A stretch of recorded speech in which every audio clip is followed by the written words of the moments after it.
The gate agent froze, her eyes darting nervously between the tall, imposing pilot and the woman standing quietly in a hoodie and jeans. Captain Harlan Voss did not just block the boarding ramp. He physically planted himself in the way, crossing his arms with a sneer that silenced the entire waiting area. "Listen to me clearly," he barked, pointing a finger in her face. "First class is for people who matter. I don't know how you got that ticket, but on my plane, we don't let people like you sit up front." He thought he was protecting his airline's image. He had no idea he was speaking to the woman who had just bought it.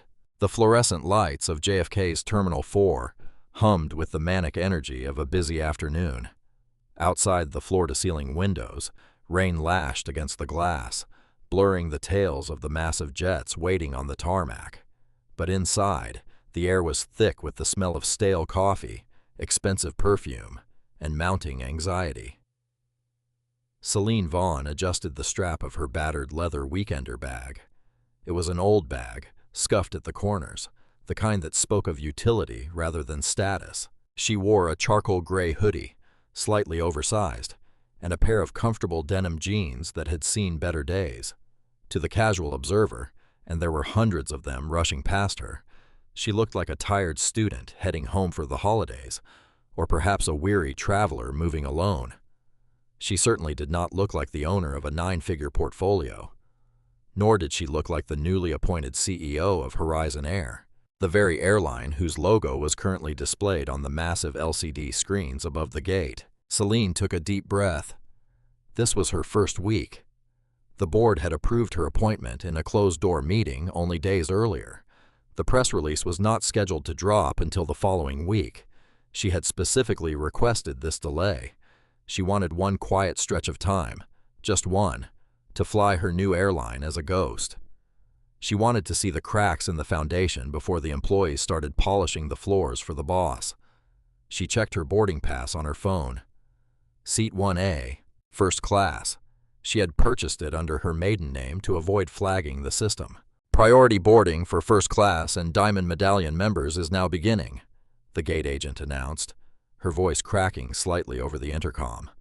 Celine stepped forward. The carpet leading to the priority lane was plush, a stark crimson, meant to separate the elite from the economy. As she stepped onto the red carpet, a shadow loomed over her. It was not a fellow passenger. It was a pilot. Captain Harlan Voss was a man who took up space.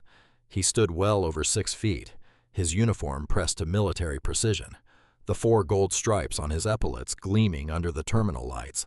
He had the jawline of a soap opera star and the eyes of a shark. He was leaning against the podium, chatting up a junior flight attendant who looked like she was trying to find a polite way to escape the conversation when he saw Celine. His laughter died instantly. Celine did not notice him at first. She was focused on the QR code scanner. She moved to scan her phone, but a large manicured hand slammed down over the scanner's glass surface. Celine flinched, pulling her phone back. She looked up, startled, straight into the ice-blue eyes of Captain Voss. "Excuse me," Celine said, her voice calm but confused. "You're in the wrong line, sweetheart," Voss said. His voice was a rich baritone, the kind that usually reassured passengers that the turbulence was nothing to worry about. But right now it was dripping with condescension. He did not even look at her face. His eyes did a slow, deliberate sweep of her hoodie, her jeans, and finally her scuffed boots. "This is the priority lane," Voss continued, pointing a thumb over his shoulder toward the snaking line of frustrated passengers in the economy queue. "Groups 4 and 5 are over there. You wait until they call your section." Celine straightened her posture. She was significantly shorter than him, but she held herself with a stillness that usually made boardrooms go quiet. "I'm aware of where I am, Captain," she said softly. "I have a first-class ticket. I'm in the correct line." Voss let out a sharp, incredulous laugh. He turned to the gate agent, a young woman named Elise, whose name tag was slightly crooked. "Elise, check this. Apparently we're letting anyone wander into the priority lane today." Elise looked terrified. She typed rapidly on her keyboard, avoiding eye contact with Celine. "Captain, I can check her pass." "No need," Voss interrupted, stepping fully in front of the scanner, effectively blocking Celine's path to the jet bridge. "I've been flying for years. I know a first-class passenger when I see one, and I know a non-rev or an economy upgrade scam when I see one."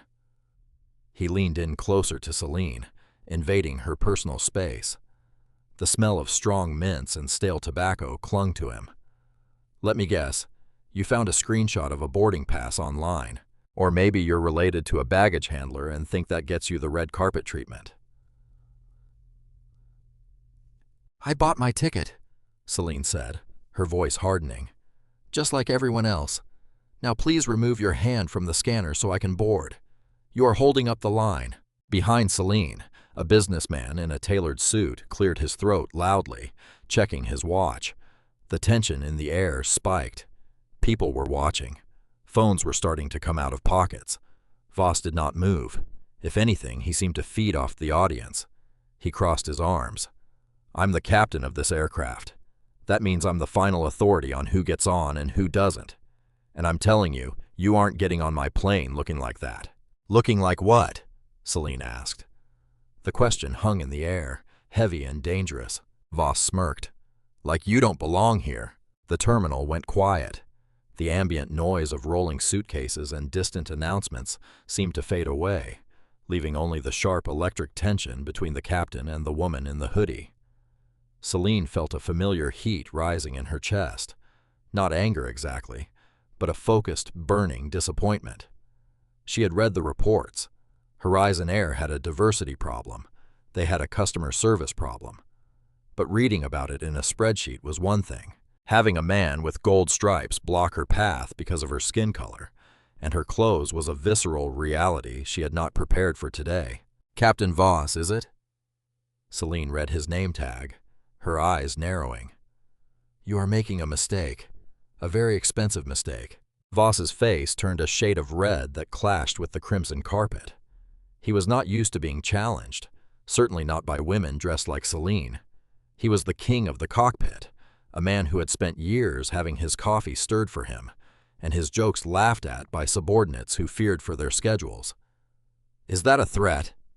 Voss stepped forward, forcing Celine to take a half step back to maintain her balance. "Did you just threaten a flight officer? Elise." He snapped his fingers at the gate agent without looking at her. "Call security. Now. I want this woman removed from the gate area." "Sir," Elise squeaked, her hands trembling over the keyboard. I just scanned her name in the system manually. It says here she is 1A. It's a full fare ticket, Captain. It's valid." Voss spun around on the poor girl. "I don't care what the computer says, Elise. Computers glitch. People hack systems. Look at her." He gestured wildly at Celine. "Does she look like she paid thousands of dollars for a seat? She's probably a drug mule or running some credit card scam. I am not having her in my cabin, disturbing my high-value customers." "I am a high-value customer," Celine said, her voice rising just enough to be heard by the crowd gathering behind the velvet ropes. "And your behavior is the only disturbance happening here." "Listen here," Voss hissed, pointing a finger inches from her nose. "I don't know who you think you are, but you are not getting on this flight. I have the right to deny boarding to anyone who poses a security risk or exhibits disorderly conduct. And right now, your attitude is disorderly." "My attitude?" Celine scoffed, a dry, humorless sound. "I haven't raised my voice. I haven't cursed. I have presented a valid ticket. You are profiling me, Captain. Plain and simple." "Profiling?" Voss laughed, playing to the crowd. "Oh, here we go. The victim card. I knew it." He turned to the businessman behind Celine, seeking an ally. "Can you believe this? I'm trying to keep this flight safe and classy, and I get accused of discrimination." The businessman, a man in his 50s with silver hair, did not smile. He looked from Voss to Celine, then stepped forward. "Actually, Captain," the man said, his voice crisp and British, "she's right. She hasn't done anything. You're the one making a scene. I'd like to board, and I'd like her to board ahead of me, as is her right." Voss's jaw tightened. He looked betrayed. "Stay out of this, sir. This is a security matter now." 2 TSA officers and a private airport security guard were making their way through the crowd, their radios crackling. Voss saw them and straightened up, smoothing his tie, instantly switching into his authoritative hero persona. "Over here," Voss called out, waving them down. "We have a non-compliant passenger refusing to leave the gate area and threatening the flight crew." Celine watched the officers approach. She did not run. She did not scream. She reached into her pocket. "Hands where I can see them," Voss shouted, flinching back as if she were pulling a weapon. Celine slowly withdrew her hand, revealing nothing but a sleek black smartphone. "I'm calling corporate," she said calmly. "Go ahead," Voss jeered. "Call the complaint hotline. You'll be on hold for hours, and by the time you get through to some call center, we'll be at 30,000 feet. You aren't flying today, lady. Get that through your head." The lead security officer, a burly man named Officer Brennan, stepped into the circle. He looked tired. "What's the problem here, Captain?" "She's refusing to follow crew instructions," Voss lied smoothly. "I suspect a fraudulent ticket. She became aggressive when I asked for verification. I want her escorted out of the terminal." Officer Brennan turned to Celine. He looked her up and down, his expression unreadable. "Ma'am, is this true?" "It is categorically false," Celine said, holding her ground. "I have a valid ticket. The gate agent confirmed it. The captain is refusing me boarding based on my appearance. I would like you to ask the gate agent, Elise, to verify my ticket right now in front of you." Brennan looked at Elise. "Miss?" Elise looked like she wanted to melt into the floor. She looked at the furious Captain Voss, who was glaring at her with a look that screamed, "Say the wrong thing and you're fired," and then at Celine, who looked calm but intense. Elise stammered. "The system says the ticket is valid, officer, but the captain has the final say on safety." Voss smirked triumphantly. "See? Safety. She's a risk. Remove her." Officer Brennan sighed. He pulled a pair of handcuffs from his belt, not to arrest her, but to signal he was serious. "Ma'am, if the captain says you can't fly, you can't fly. You need to come with us to the security desk to sort this out. If you resist, we will have to detain you for trespassing." Celine looked at the handcuffs, then at the gathered crowd filming on their phones. She realized this was the moment. She could reveal who she was right now. She could pull out her badge, drop the bomb, and watch Voss crumble. But she did not want him to just crumble. She wanted to see how deep the rot went. She wanted to see if anyone in the entire chain of command would do the right thing before she played her ace. "I will come with you," Celine said, her voice icy. "But I'm not leaving this gate area until I make one phone call. And Captain," she looked Voss dead in the eye, "you better hope this flight leaves on time, because you're going to need every second of your schedule to explain this later." "Get her out of here," Voss scoffed, turning his back on her to scan his own badge and open the jet bridge door. "I've got a plane to fly." Celine stood near the uncomfortable metal chairs of the waiting area, flanked by Officer Brennan and his partner. The crowd had not dispersed. If anything, it had grown. The human instinct for drama was magnetic. People from adjacent gates were craning their necks, sensing that the confrontation was not over. "Ma'am, you need to put the phone away and come with us," Officer Brennan said, though his voice lacked the earlier edge. Something about the way this woman stood, feet planted, chin high, utterly unafraid, was tripping his internal alarm bells. He had arrested hundreds of unruly passengers. They usually screamed, cried, or threw things. They did not stand with the terrifying calm of a judge delivering a sentence.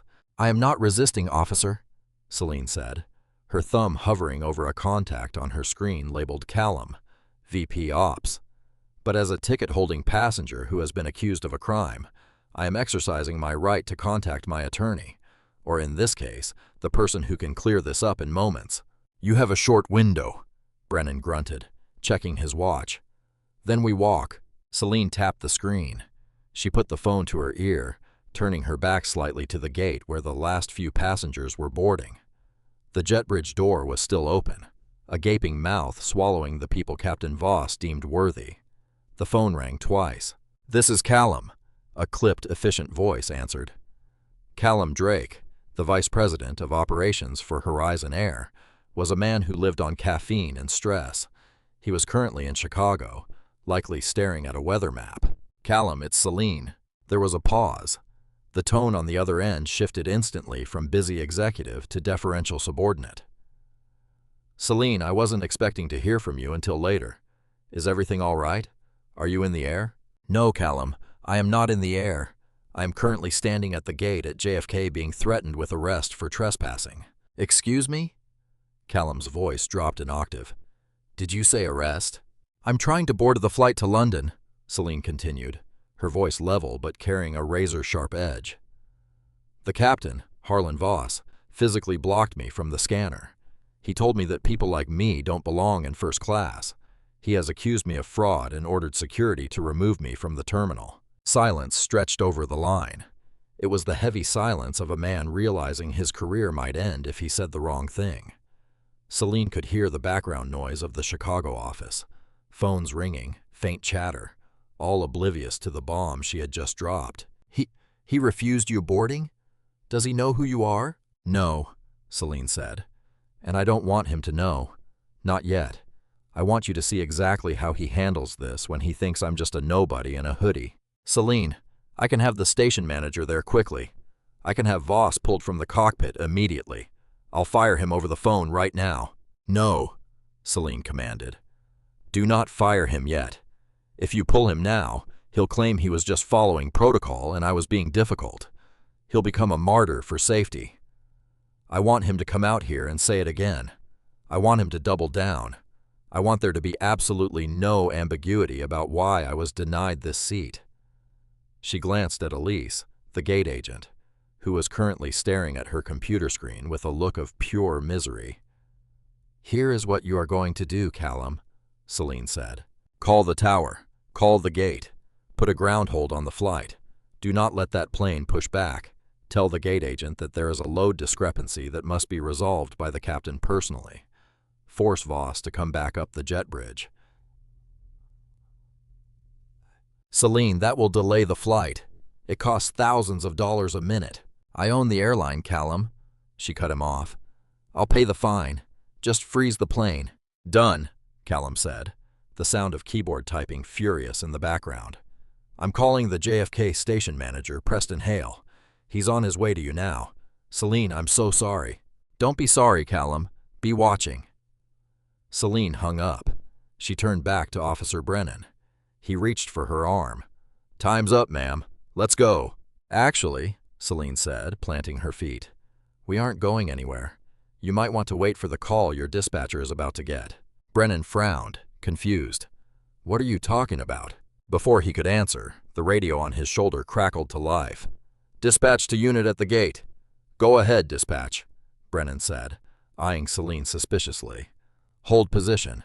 Do not, I repeat, do not remove the subject. Station Manager Hale is en route to your location. Priority 1. Await his arrival." Brennan blinked. He looked at his partner, then at Celine. The woman in the hoodie had not called a lawyer. She had not called a boyfriend. She had made one phone call that stopped airport security protocol dead in its tracks. Celine simply crossed her arms and looked at the closed door of the jet bridge. "He'll be coming out any minute," she whispered to herself. Inside the cockpit of the Boeing 777, the atmosphere was jovial. Captain Harlan Voss was settling into the left seat, adjusting the lumbar support. He felt energized. There was nothing quite like putting someone in their place to get the adrenaline flowing before a transatlantic crossing. Next to him, First Officer Tristan Hale was running through the pre-flight checklist on his iPad. Tristan was young, new to the fleet, and still terrified of Voss. He had seen the altercation at the gate through the open cockpit door, but he had not dared to speak. Voss was a Czech airman, a pilot who had the power to fail other pilots during evaluations. Crossing him was career suicide. "Did you see that?" Voss chuckled, flipping switches on the overhead panel. "Unbelievable. The nerve of some people walking into the priority lane like she owns the place." "Yeah." Tristan mumbled, keeping his eyes on the fuel gauges. She seemed pretty insistent, Captain. They always are, Voss dismissed, waving a hand. It's a scam, Tristan. Oldest trick in the book. They buy a stolen ticket online or they try to bully the gate agent into an upgrade. If you let one slip through, suddenly the whole cabin loses its integrity. We sell an experience, Tristan. Luxury. Exclusivity. You can't have someone looking like a homeless teenager sitting next to a CEO in 1A. Right, Tristan said, though his stomach churned. He had noticed the woman's shoes. They were scuffed, yes, but they were Balenciaga. He recognized them because his girlfriend had been saving up for a pair for a long time. But pointing that out to Voss did not seem like a wise move. Flight attendants, prepare for cross-check. The purser's voice came over the interphone. The doors were closed. The bridge was retracting. Voss grabbed the radio handset. Kennedy ground, Horizon ready to push back. He waited for the clearance. Usually it was immediate. Static. Then a voice from the tower, sounding confused. Horizon, hold position. Pushback clearance is denied. Voss frowned. Kennedy ground, say again. We are buttoned up and on time. Horizon, we have a company stop order on your flight. You are to hold at the gate. Do not disconnect ground power. Contact your dispatch immediately. Voss's face went red. Company stop? What the hell? He slammed the handset into the cradle. Dispatch! Why is dispatch holding us? He keyed the mic for the company frequency. Operations, this is the flight. Why are we holding? We have a slot to hit. The voice that came back was not the usual dispatcher. It was the calm, terrified voice of the local ground controller. Captain Voss, we have a direct order from HQ. You need to open the main cabin door. There is an unresolved passenger issue. I resolved the passenger issue, Voss shouted, spit flying onto the instrument panel. She's off the plane. We are closed. Sir, the order is mandatory. You are to open the door and proceed to the gate podium immediately to speak with the station manager. Voss ripped his headset off and threw it onto the dashboard.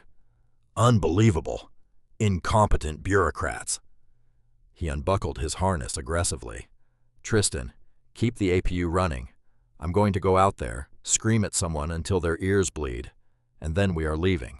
He stormed out of the cockpit, pushing past the startled flight attendants in the galley. Open the door, he barked at the purser. But Captain, the slide is armed.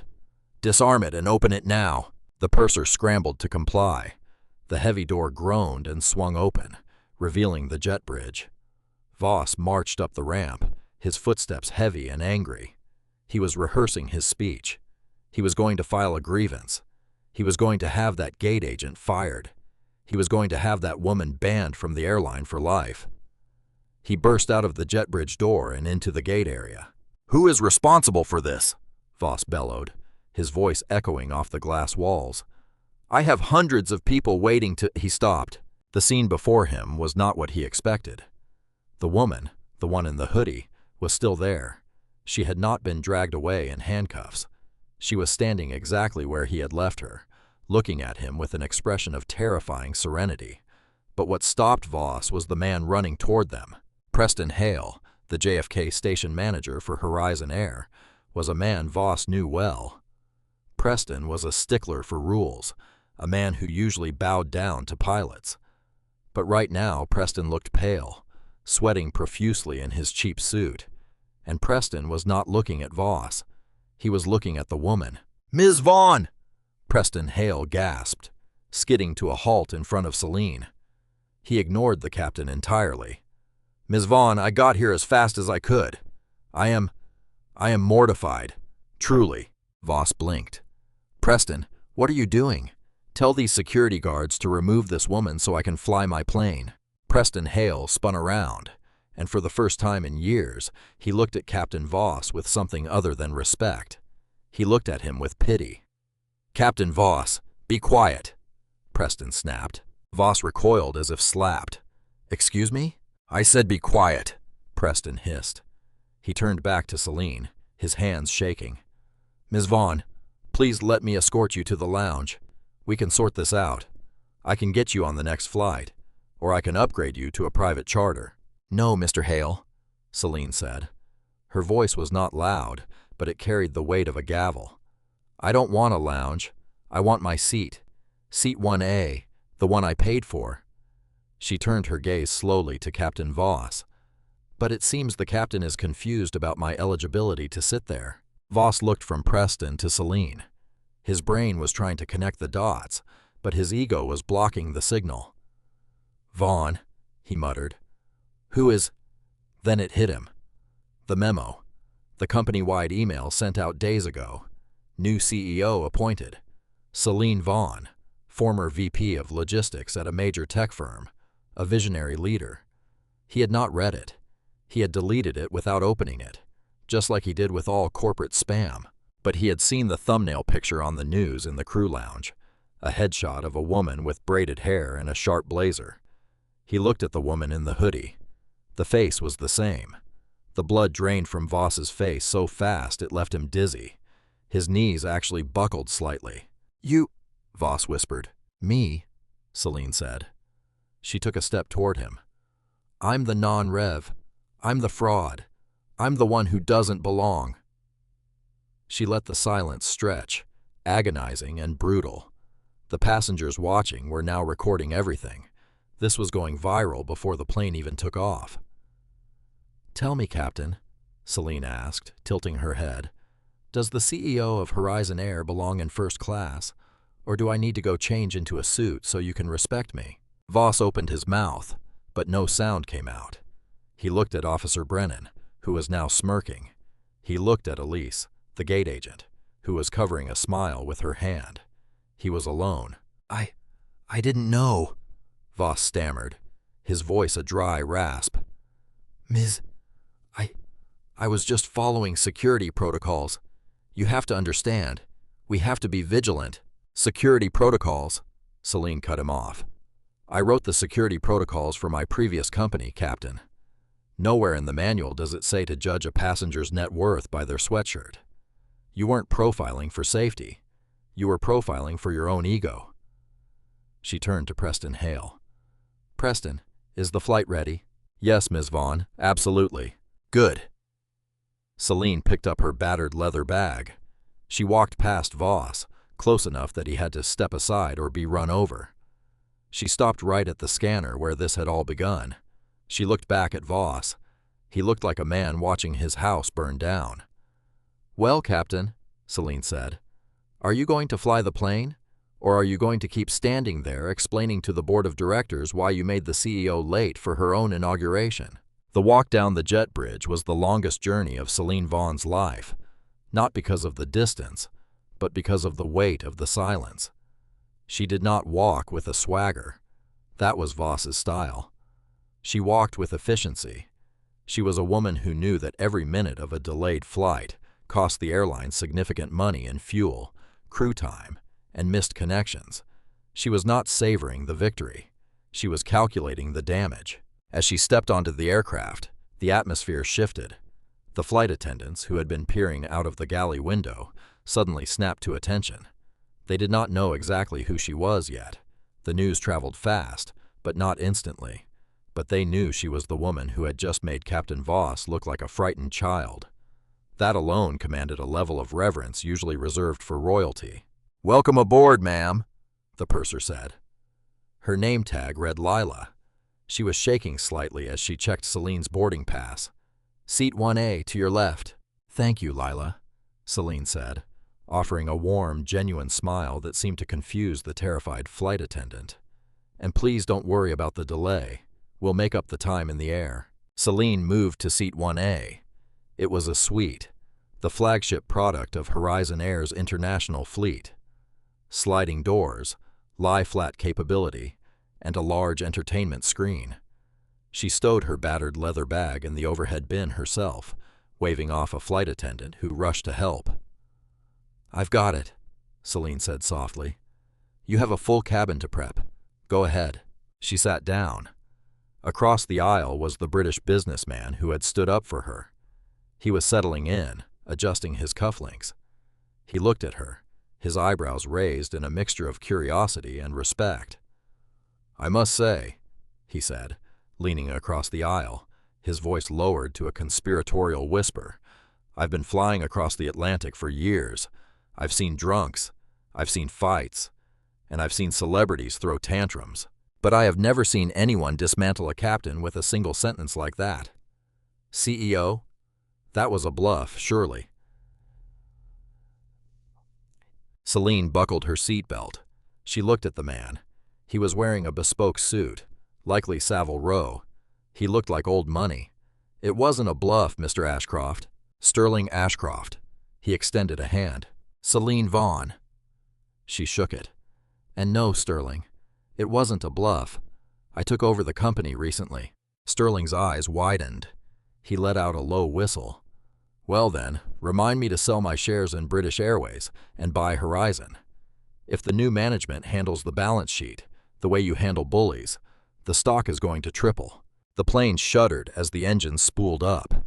The main cabin door was closed. The fasten seatbelt sign chimed with a heavy, authoritative ping. Up in the cockpit, the mood was funereal. Captain Voss sat in the left seat, staring blankly at the runway lights of JFK.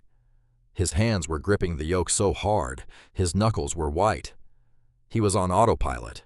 Not the plane, but his brain. He was going through the motions of the checklist, but his mind was racing through a catalog of disasters. Did she really own the airline? Maybe she was just a new VP. No. Preston Hale had called her Ms. Vaughn. The memo. The goddamn memo. "Captain?" Voss snapped his head to the right. First Officer Tristan Hale was looking at him with wide, fearful eyes. "Tower cleared us for takeoff several times, sir. They're asking if we have a problem." Voss blinked. He had not heard a thing. He shook his head, trying to clear the fog. "No, no problem. Let's go. Toga, take off thrust." He pushed the throttles forward. The engines roared, pinning them back in their seats.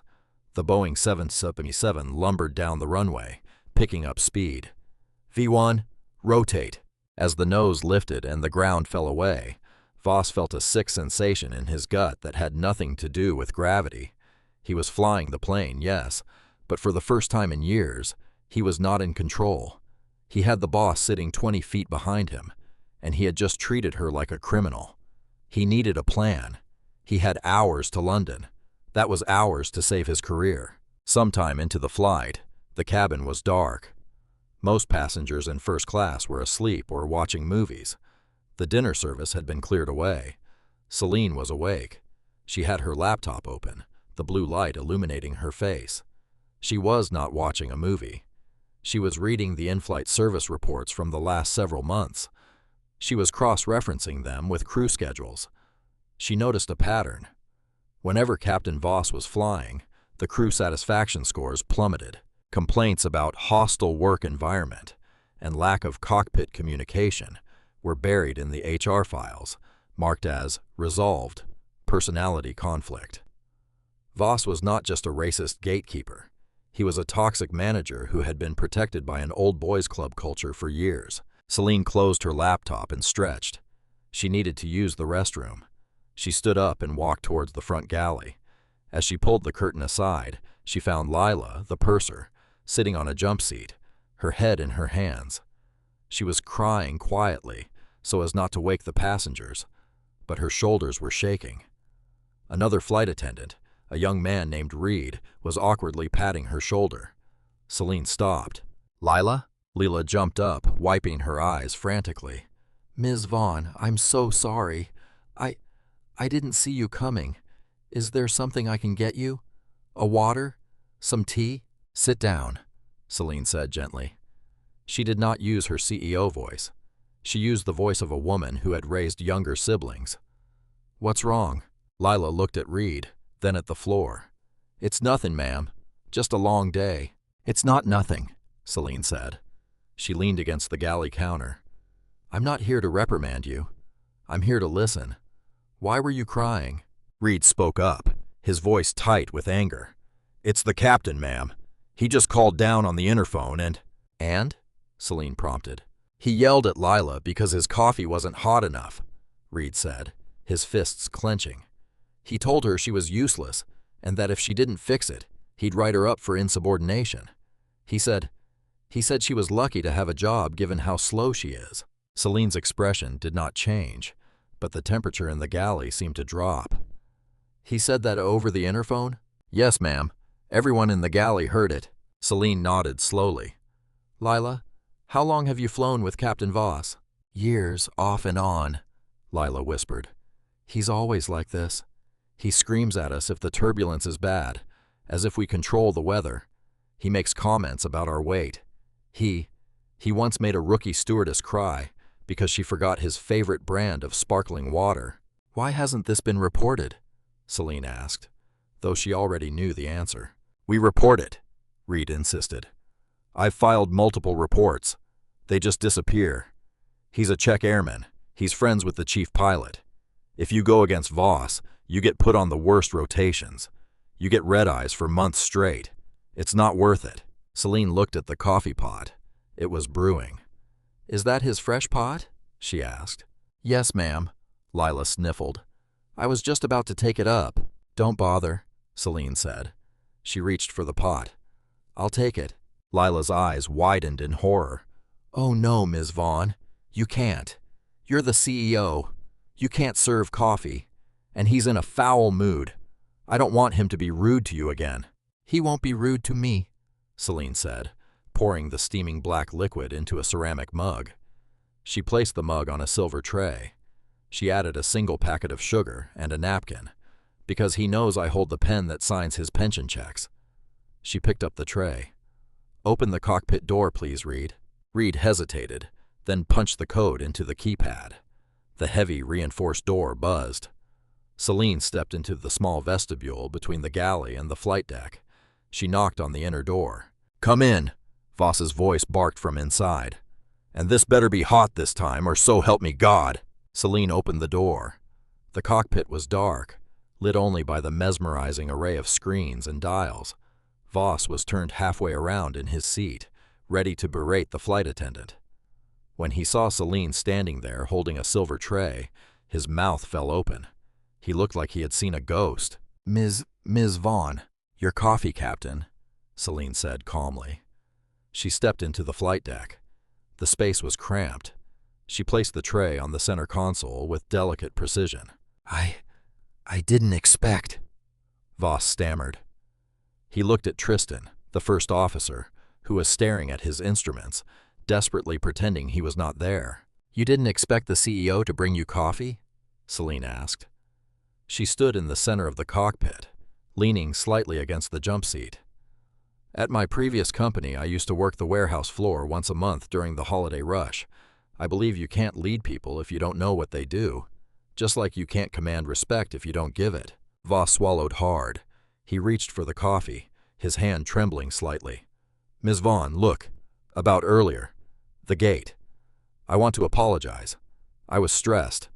We've been under a lot of pressure lately with the schedule changes. I didn't mean to be disrespectful. You weren't just disrespectful to me, Harlan, Celine said, using his first name. It was a power move. It stripped him of his title. You were disrespectful to my customer, and just now you were abusive to my staff. Voss stiffened. I just asked for hot coffee. Lila is a human being. Celine cut him off, her voice low and dangerous in the small space. She is a mother of two. She has a master's degree in hospitality management, and she is terrified of you. That ends today. I run a tight ship, Voss said defensively, trying to regain some ground. Discipline is important in aviation. If they can't handle a little yelling, they shouldn't be here. Safety is about precision. Safety is about communication, Celine corrected him. And right now, your first officer is so scared of you that if you made a mistake on the landing approach, I bet he wouldn't correct you. Would you, Tristan? She turned to the first officer. Tristan jumped. He looked at Celine, then at Voss. The fear was palpable. Tristan, Celine said softly, I'm asking you a direct question.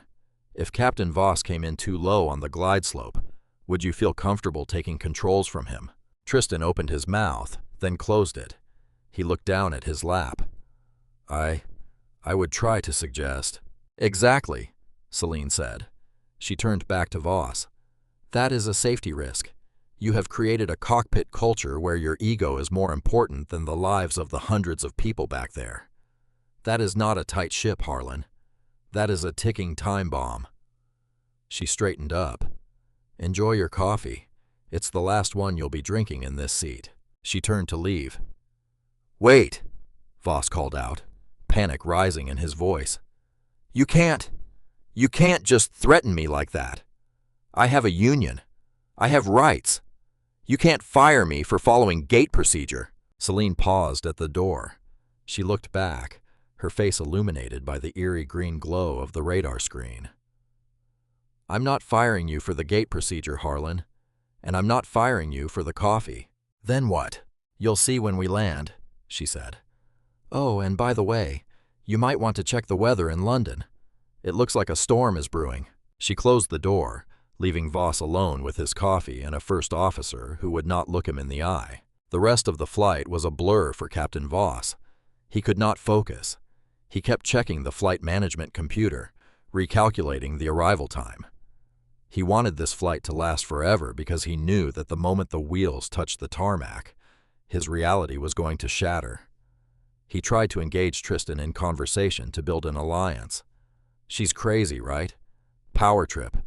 New boss trying to make a name for herself. The union will eat her alive. Tristan did not respond. He just kept his headset on, listening to air traffic control, effectively freezing Voss out. Meanwhile, back in the cabin, Celine was not sleeping. She had connected to the in-flight Wi-Fi. What she saw on her phone made her eyebrows rise. Someone at the gate in JFK, likely one of the teenagers she had seen filming, had uploaded the video to social media. It had been captioned, "Karen pilot tries to kick off black woman, finds out she's the owner. Instant karma." The video had millions of views. It had been posted hours earlier. Celine scrolled through the comments. "OMG, the way he pointed his finger. Fire him. Horizon Air, I'm canceling my tickets unless they do something." That's Celine Vaughn. She's a legend in the logistics world. He messed with the wrong one. Then she saw the news headlines. CNN, BBC, TMZ. Viral video. Horizon Air CEO racially profiled by her own captain. Horizon Air stock dips amidst PR nightmare. Callum Drake, the VP of Operations, had sent her multiple emails. "Celine, press is camping out at Heathrow. PR team has a statement drafted. Do you want to review? Union rep is calling me. They saw the video. Even they are backing off. They say Voss is on his own." Celine typed a quick reply. "Hold the statement.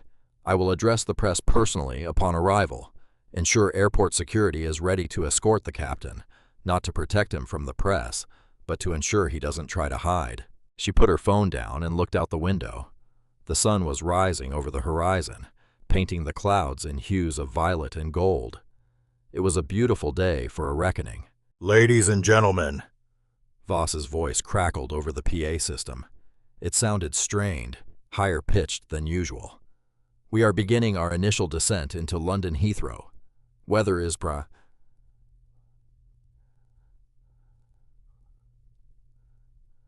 rainy. Cabin crew, prepare for landing." There was no "thanks for flying with us," no charm, just the voice of a man who wanted to go home. The landing was rough. Voss slammed the 767 onto the runway with a thud that rattled the overhead bins. It was not dangerous, but it was amateurish. It was a landing made by a man whose hands were shaking. As they taxied to the gate, the usual chime of seatbelts unbuckling was replaced by a buzz of activity. Passengers were turning on their phones. "Oh my God," the man in a nearby seat said loudly. "Look at this video. It's us. It's the captain." "What?" his wife asked. "It's trending. Look, that's the guy who blocked the lady." Heads turned. People started whispering, pointing at the cockpit door. Sterling Ashcroft looked at Celine and gave her a grim nod. "It seems the court of public opinion has already reached a verdict, Miss Vaughn." "The court of public opinion is fast," Celine said, gathering her bag.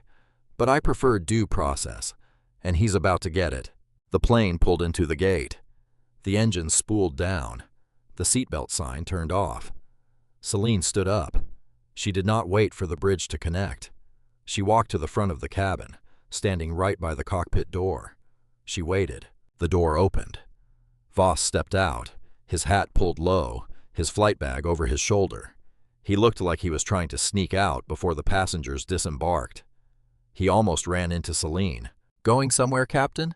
she asked. I have to do the post-flight walk-around," he mumbled, trying to squeeze past her. "The ground crew will handle it," Celine said. "You and I have a welcoming committee." She gestured to the open cabin door. The jet bridge was connected.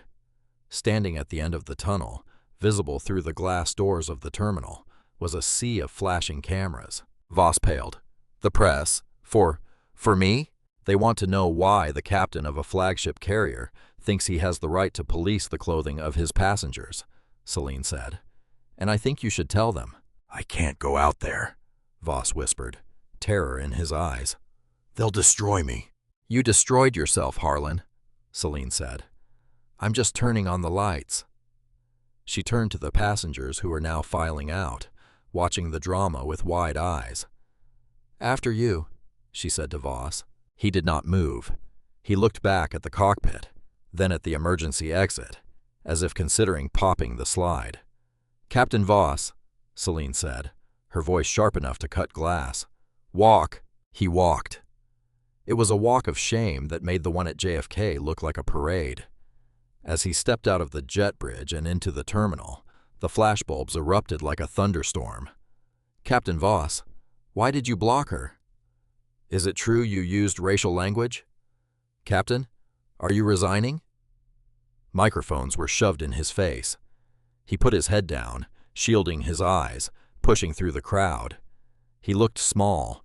The arrogance was gone, stripped away by the blinding light of accountability. Celine stepped out a moment later. The questions shifted instantly. Ms. Vaughn, will you be pressing charges? What is the future of Horizon Air? Was this a publicity stunt?" Celine stopped. She raised her hand. The chaotic sphere of reporters fell silent. She looked calm, regal, and utterly in command. She was not wearing a suit. She was still in her hoodie and jeans, and she had never looked more powerful. "I have a brief statement," Celine said. Her voice was steady, projected clearly without a microphone. Horizon Air is a company built on the idea that the sky belongs to everyone. Today, that promise was broken by one of our own. Captain Voss's behavior at JFK was a symptom of a culture that I was hired to fix, and I am fixing it. She looked directly into the lens of the nearest camera. Effective immediately, Captain Harlan Voss is relieved of duty pending a formal investigation. But let me be clear, racism, classism, and bullying have no seat on my planes. If you cannot treat every passenger with dignity, whether they are wearing a tuxedo or a hoodie, you do not fly for Horizon. She paused. And to the passengers of this flight, I apologize for the delay. Everyone on board will receive a full refund and a voucher for future travel. We will be better. I promise you that. "Yeah." She nodded, signaling she was done. As she turned to walk away, flanked by Preston Hale, who had flown in to meet her, and airport security, she saw Voss. He was standing near the baggage claim carousel alone. The press had lost interest in him the moment the powerful woman spoke. He was on his phone, likely shouting at a union rep who was not listening. He looked up, and their eyes met across the terminal. There was no smugness in Celine's eyes, only a cold, hard finality. She did not wave. She just kept walking. And that, ladies and gentlemen, is why you never judge a book by its cover, especially when that book signs your paychecks. Captain Voss learned the hard way that the quiet woman in the hoodie held more power in her pinky finger than he had in his entire career.